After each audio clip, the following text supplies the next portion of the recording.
As you can see the accommodation, this is my new apartment that I own for the month.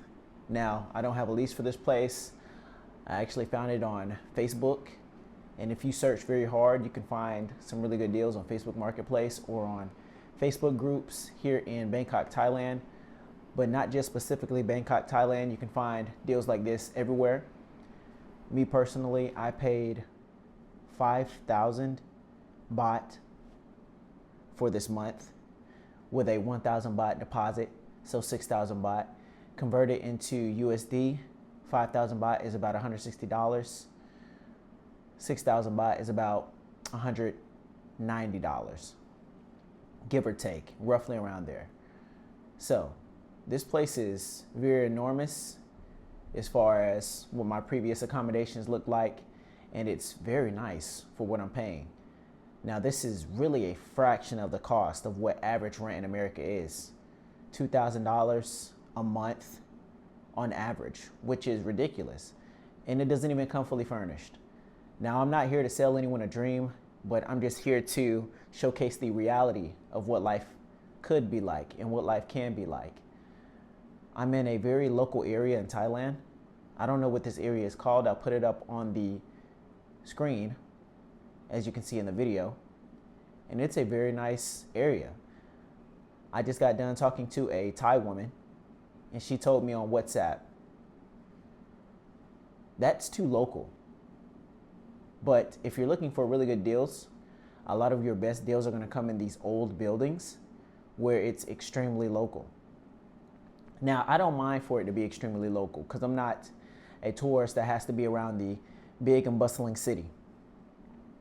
Unfortunately, there's a lot of tourists like that, and they don't even pour back into the economy here. As far as being a tourist, it benefits Thailand greatly and traveling abroad immensely when you can pour your money into the local economy, not business conglomerates. When I was on Facebook looking for a new accommodation, I originally went on Facebook Marketplace. It was all right. You can add a filter, put your minimum price, your maximum price, and type in room for rent. It worked, but the best deals that you're gonna find often come from joining Facebook groups. I got this bit of information from Med Travels, one of the YouTubers that I watched when I was in America, and he put me on a lot of good tips and tricks. His YouTube channel will be in the description below. I found that searching Facebook is going to be your best bet for a traveler who is on a tourist visa and you can't stay here for long term yet. You can find better deals at lower prices. You can use Airbnb when you initially get here, but it is very difficult to find anything remotely. Everything here is very affordable, but as far as finding the best bang for your buck, you have to search Facebook, and you have to search Facebook really hard, because it took me a lot of scouring to find this place. And I'm roughly around 50 minutes away from Bangkok. I'm in another district or province. Don't know exactly how they name things here, but I'm in a whole nother area. And it's vastly, this is the most local I've gotten here since landing in Thailand. You can also find better deals walking around locally. I haven't done that yet.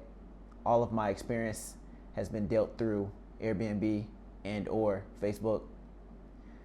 But I've heard you can find some really good deals if you just walk around. I forgot to mention in a previous video that when you go to the ATM, do not convert it over to your natural currency.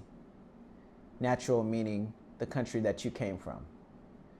I made a mistake and was converting the money over to USD, and that cost me additional fees. You don't want to do that. Just stick with Thai baht. That roughly cost me around an additional $50, give or take, depending on how much money I was withdrawing. That was my mistake, and it was fatal.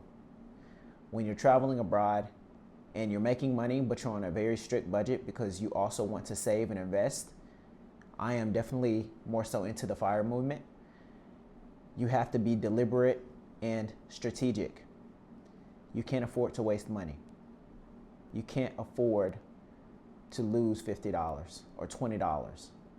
When you're serious on your goals and your budgeting, it's vital. I'm letting you know, don't make that same mistake. For those, when you travel abroad, you need to make sure you have a translator app. This was the only way I was going to be able to find a place like this, because a lot of your real locals, they don't speak English. When you go off into the very local areas, little English is hardly spoken. Very small talk tends to be necessity. And so the best way for you to communicate is through translation.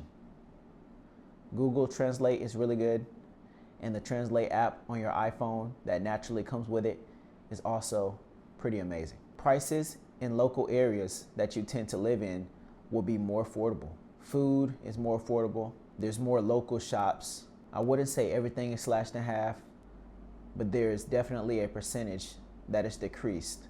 And over time, it becomes significant. I almost forgot, also for the people that are moving to Thailand, when you come here and you need to do your visa extension, you're gonna have to do your TM7. And on top of the TM7, you're gonna have to get the TM30.